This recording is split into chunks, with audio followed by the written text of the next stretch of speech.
I see a lot of young people who've finished campus, but they don't want to do anything else apart from their dream job. Oh yeah. Nsema, yeah. mi nitakaa mpaka ile job opportunity ya 6-figure salary ikuje. Every other young person you meet out there like, Pasi, I want to be like you.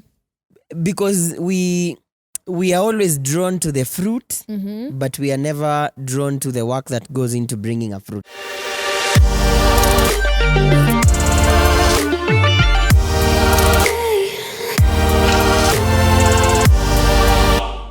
What's up, good people? The beauty of small beginnings.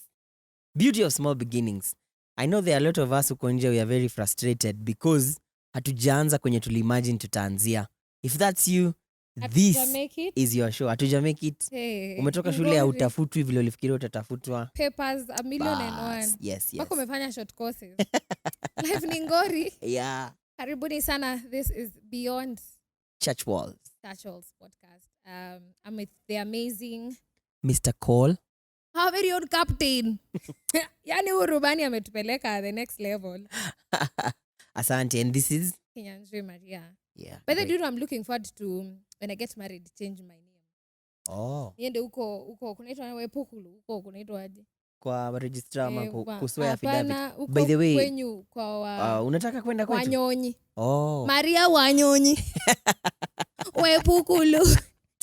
Mbona unafanya nikao unatucheka? See me, I want those names. You wouldn't be laughing on me. Imagine looking at my name. Yes. Yani pale nimechange makaratasi. Yeah. Maria Wanyonyi Wepukulu. A beautiful name like MWW. Maybe in our next video tunafaa to discuss the trend that most ladies these days do not prefer taking their husband's name. Yeah. And where that is coming from. I can't wait to change. I love you, Daddy. I love you, but Wepukulu. Thank you for tuning in to Beyond Church Walls. Wacha turudi kwa some comments people raised in our last episode. So you guys love us. Natupenda, tunaolombo tov pia sisi. Ni mtu wa Islando. Kuna comment hapa from Esther Irungu. Yeah. And this particular time you're talking about friendship. Yes. And she said, I'm totally hooked to this conversation. I guess people should learn to differentiate between friends and acquaintances. Also, there are seasonal and long-term friends. May God give us discernment to differentiate this. That's a beautiful comment. Very. Thank you for even commenting. And I also pray that you also have the discernment of the Spirit. Yeah. You just get to know who is who and who is for us. Kuna comments upande wako? Ndio ninazifungua hapa polepole. These are comments from our last video on when dreams don't come true. Sometimes you can achieve your high school or childhood dreams, but hapo kwa hizo dreams, bado tu life inakunyorosha. Some people identifying with the stories we were telling. Excellent flow, interesting conversation. So candid and true to our lives. It has inspired me greatly. Asante sana. That's Carol. Ruguru sharing her experiences as well. So thank you guys for plugging in. Yeah. And I think that's where we are picking it up from. Yeah, because what we decided as individuals, because God has given us this opportunity to just be on this platform, just get to speak about what we've gone through. Yes. Tuna relate tu na sisi wenyewe. So leo tunaongelelea small beginnings. Yes. The beauty of it. The beauty of small beginnings. Ulianzia padogo. Ni pali padogo ama you start there. I've always started small. Yeah. Interestingly though, when I look back, the places I used to start small, particularly when I finished high school, I did not want to go back to my parents' home. So I started, I said it last time, nikafanya M-Pesa. So nilikuwa nafanyia mse M-Pesa. I used to be paid 3,000 shillings a month. Mbona unacheka bana? Nilirun M-Pesa. If I say the name of the place, utaanza kucheka tena. So nikafanya M-Pesa, and then results za KCSE zikatoka.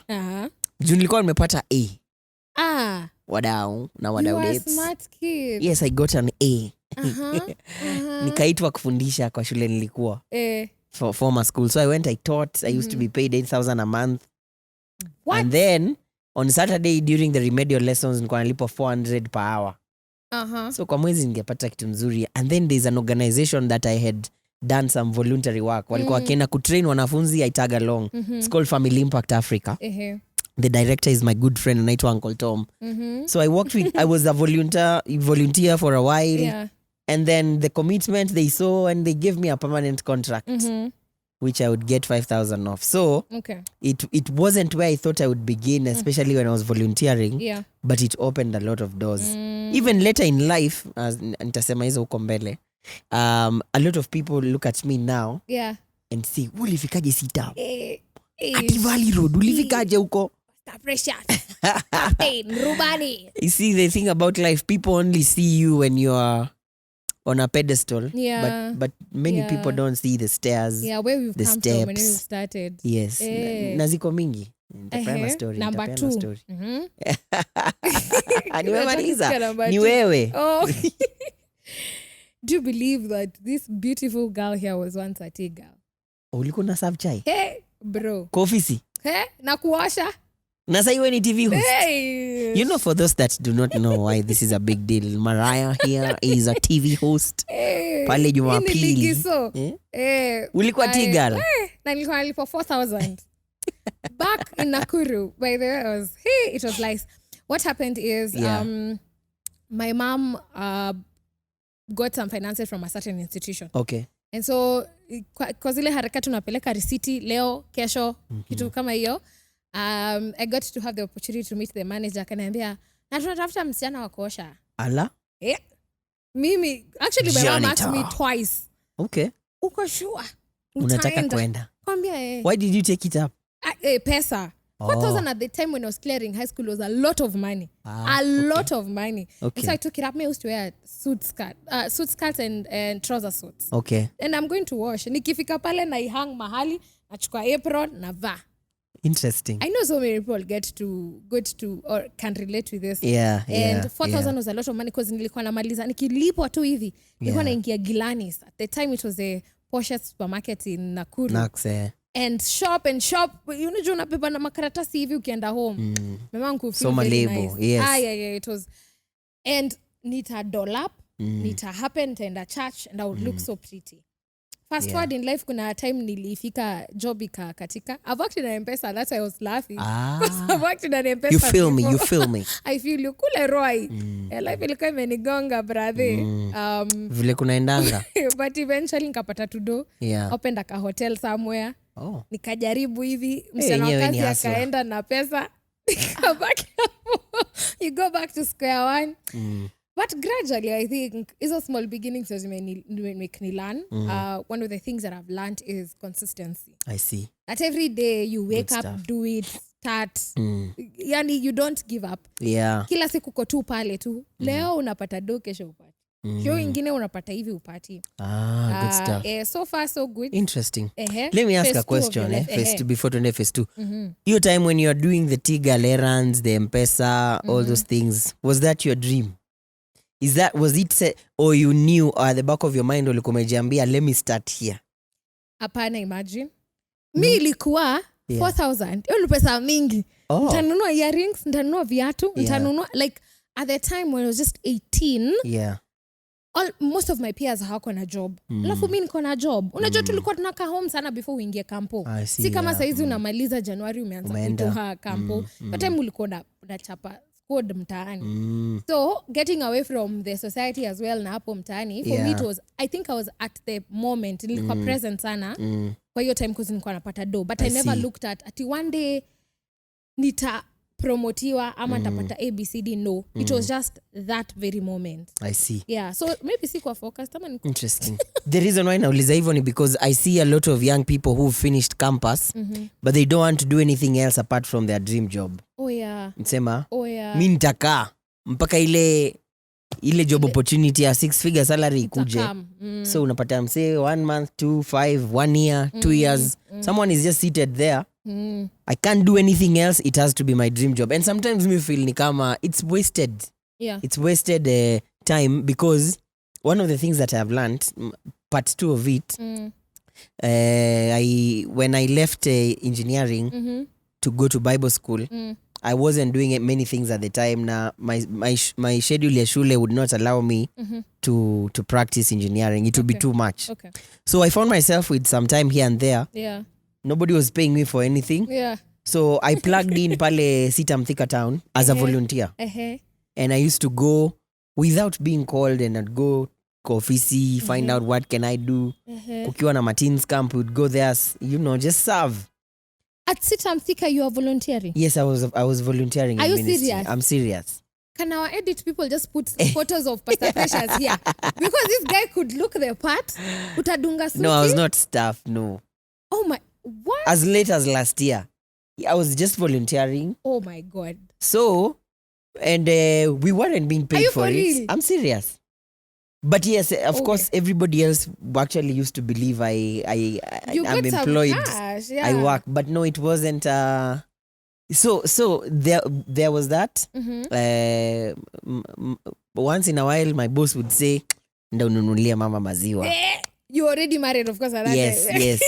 So, but you can't say really there was something substantial. Yeah. But I knew in my mind, this is not the goal or where I hope to be, but this is where I have to start. Yeah.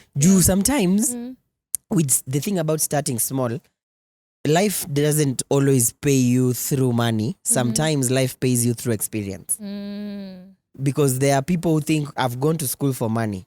Fine, nimeenda nimefanya engineering 5 years, nimetoka. Yeah, there are jobs, advertisements huko hivyo. Kenha is looking for engineers. Pale kwa qualifications, 10 years of experience. Na hauna.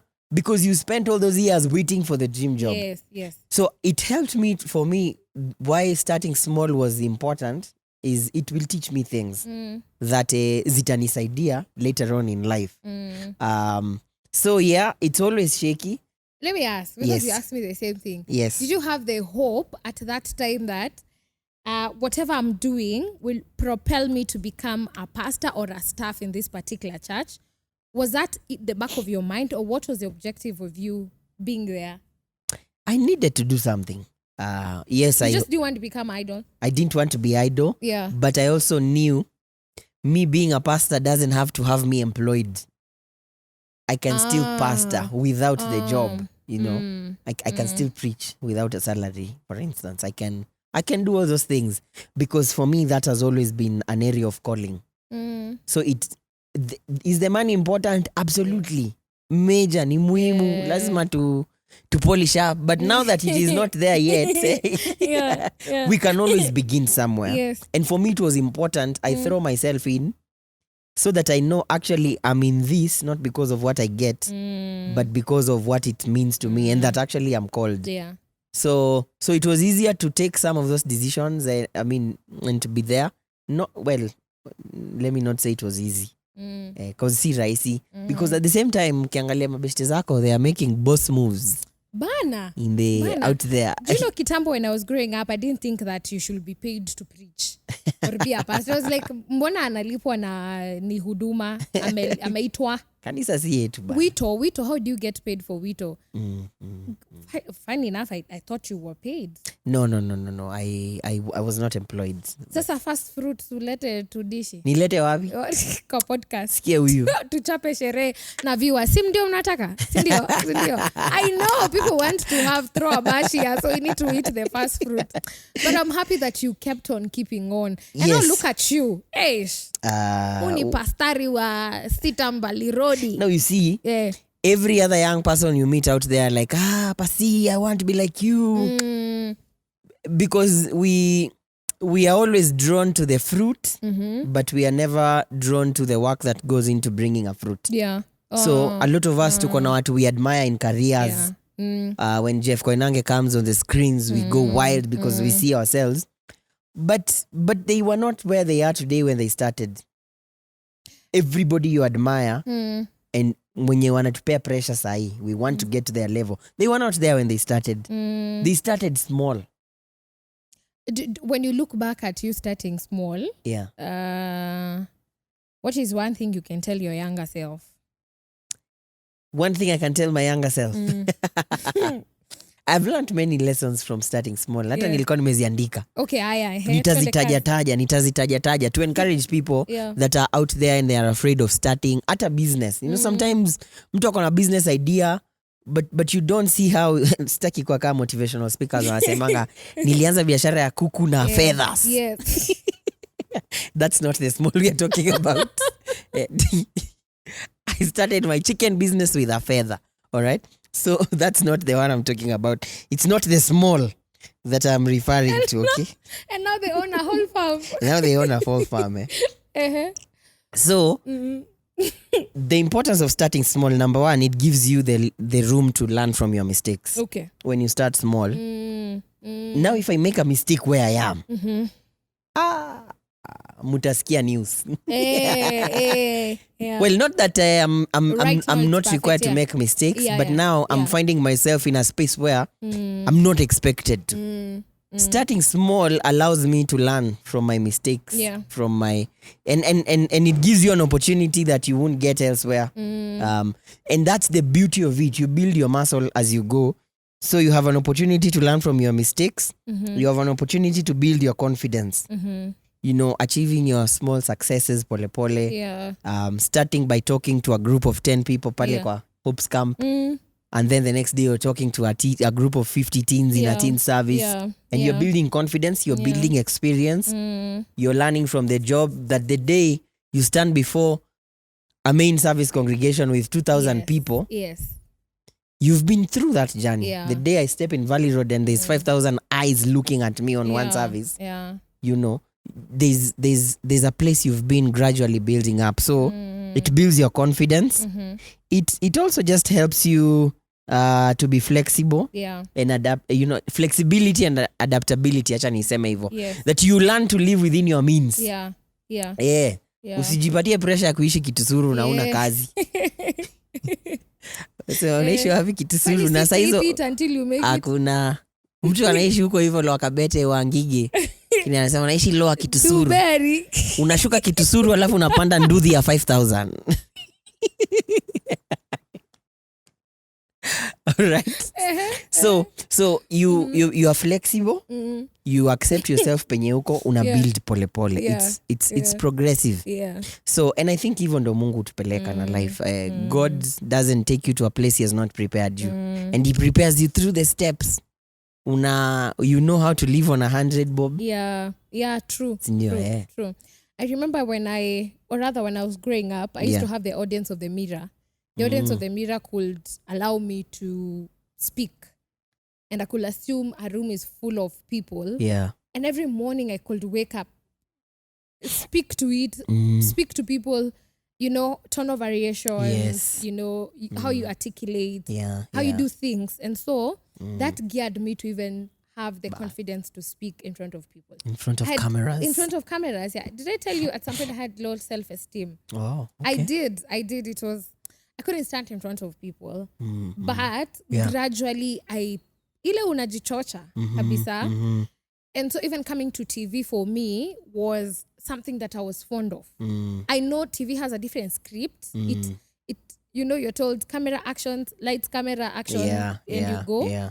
And then you have directors talking to you. You have people on this side, and everyone is on your ear. And so maneuvering around that was also very important to me, having done it previously with a small crowd that you are saying. Yes. Since church pale, Buru pia, CITAM Buru gave me an opportunity, CITAM Meru.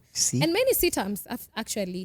So now that propelled me to, when going on TV, it's not less of what I have done. It actually makes me a better person. So I think the fact that most of us, I'll not even, sometimes I tell myself, can I niende through this ndo nifike hapa?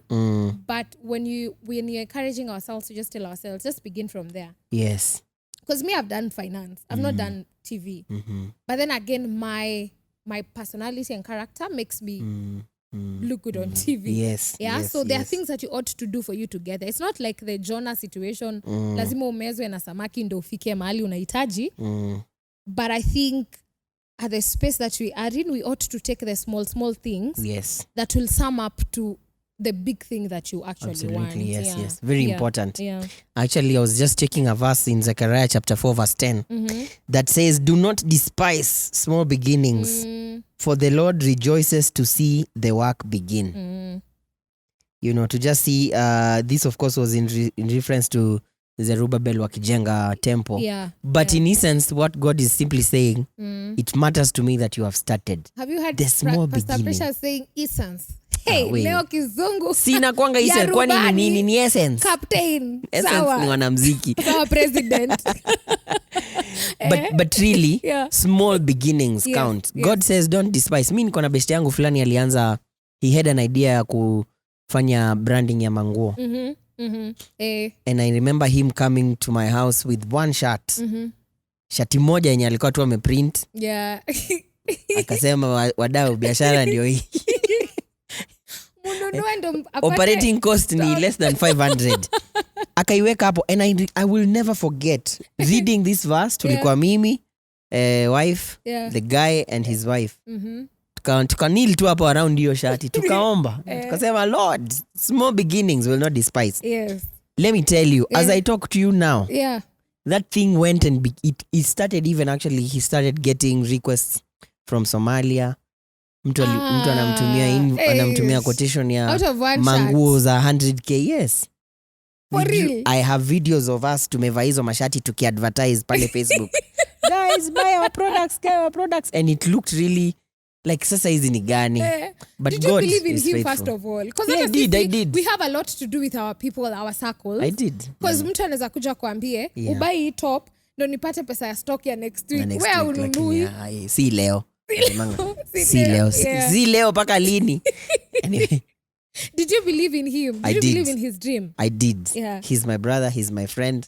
Nasikia kumuita lakini acha ni overcome your temptation ya kumuita. Because we have to wind up. But please, don't despise the days of small beginnings. Pia wasi wanaweza tuambia hapo kwa comment section, what is that one thing you've wanted to start but you keep procrastinating? There is beauty in the small beginnings. There is beauty. And I feel also, as you've encouraged us, I think that's a nice encouragement. Yes. That sometimes do not despise. See, mustard seed inaanzaga. Tiny. Kanenda, it sprouts to be something beautiful. Something huge, yes. Yeah, and I believe that's where we need to start. Absolutely. But also have the faith, even believe in yourself first, kwanza. That this is my objective. I believe in me. This is where I want to go. This is how I want to do it. And you start it. By the time you're looking at it, Pastor Precious, you need to start a YouTube channel. Wait. Sindio hii hapa. Wachana na hii podcast. Thank you guys for watching. See you in our next episode. This person. See you in our next episode. Small beginnings. Thank you for always being here. See you in our next episode.